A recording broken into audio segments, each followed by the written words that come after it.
O modelado kárstico é o resultado da capacidade da auga para erosionar e a vez disolver as rochas calcarias.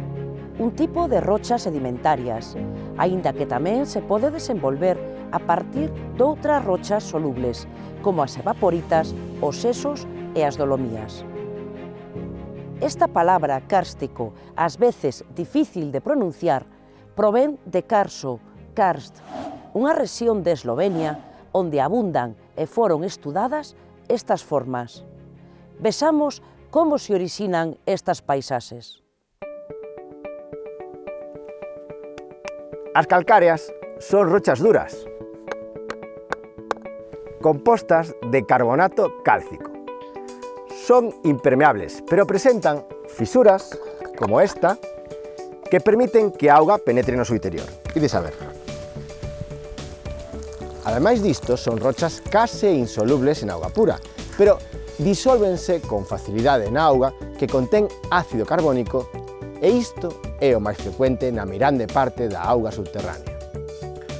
Un xeito de saber que isto é unha rocha calcaria e que ten calcita é porque reacciona cos ácidos, en concreto aquí, ácido clorhídrico diluído. Vouno botar e veredes como se produce unha reacción na que liberarase gases, en concreto dióxido de carbono.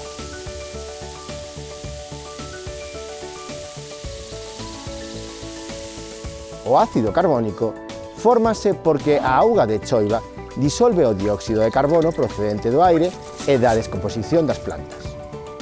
Cando esta auga subterránea con ácido carbónico entra en contacto coa rocha caliza, reacciona coa calcita e forma carbonato cálcico, un material soluble que, disolto, é transportado. Este proceso de disolución das calcarias denominámolo carbonatación. É un tipo de meteorización química. O karst é un proceso de erosión e disolución moi lento que tarda en desenvolverse millóns de anos. Tanto é así que se cree que de 100 en 100 anos a transformación da rocha tan só é de 5 milímetros. Este proceso pasa por varias fases. Unha de disolución. Primeiro prodúcese a disolución da rocha creando bicarbonato cálcico. Logo, as augas superficiais penetran polas fendas das rochas calcáreas a través das fisuras interconectadas e transporta o material disolto. A acción disolvente da auga, xunto coa erosión producida polos materiais que arrastra, vai ensanchando as gretas e forma as galerías. E, por último, disólvense pouco a pouco ata crear un entramado de covas e galerías. A auga, cando abandona os niveis superiores, deixa a masa de caliza oca. E aquí, nesas salas e covas, é onde comeza a fase do modelado por precipitación. Pinga a pinga, a auga cóase polas fisuras e vai deixando o carbonato cálcico que crea estruturas diversas.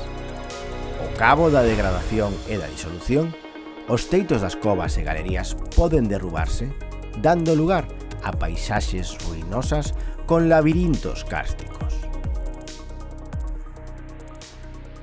O proceso kárstico orixina dous tipos de modelado. As formas exokársticas, cando se producen na superficie, e as endokársticas se teñen lugar en cavidades subterráneas.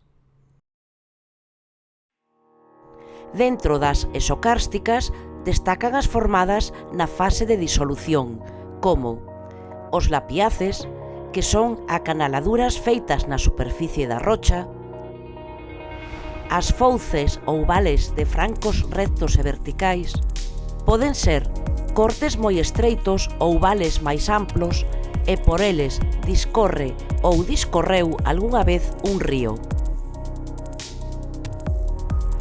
As dolinas ou torcas son depresións ovaladas ou circulares e sen ángulos. O seu fondo pode ser plano ou en forma de funil. Os poliés, que son grandes depresións pechadas e planas, soen estar percorridos por unha corrente de auga que ás veces desaparece por un sumidoiro. Na época de chuvias, os poliés poden asolagarse. torres ou estruturas verticais con diáclases. Tormos, estruturas coa base máis estreita que a parte superior. Como vedes, todas elas están na superficie da Terra. Agora imos coas formas subterráneas, tamén chamadas endocársticas, e entre elas diferenciamos as formadas por disolución, como as simas, que son cavidades verticais en forma de pozo que comunican o interior e o exterior. As galerías e covas, pasadizos e ocos subterráneos horizontais. E os sumidoiros ou ponors, que son aberturas do terreo que poñen en contacto o exterior e o interior e polos que pode fluir a auga. As orixinadas por precipitación son as estalactitas, se penduran do teito. As estalagmitas se medran desde o chan. E un sinfín de variadas formas.